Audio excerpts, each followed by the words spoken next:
So guys देखो ये ओला की एप्लीकेशन है, इस पर क्लिक करूंगा मैं और सबसे पहले आपको आ जाना है यहाँ पे थ्री डॉट पे मैं क्लिक करूंगा और देखो यहाँ पे लिखा हुआ है इलेक्ट्रिक पे क्लिक करूंगा।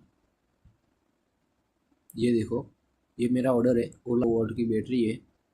अंदर जाके स्कूटर परचेस कंप्लीट हो गया है, डॉक्यूमेंट वेरिफिकेशन डन हो गया है, डिस्पैच का मीनिंग है स्कूटर बेंगलोर, यानी कि बेंगलोर से यहाँ के लिए निकल गया है।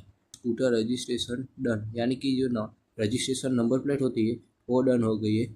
अभी अब पिकअप लोकेशन, यानी कि आपने अपना जो पिकअप लोकेशन डाला होगा वो डन होगा तो आपका ये ओला इलेक्ट्रिक स्कूटर आपको मिल जाएगा, आपकी उसकी डिलीवरी मिल जाएगी।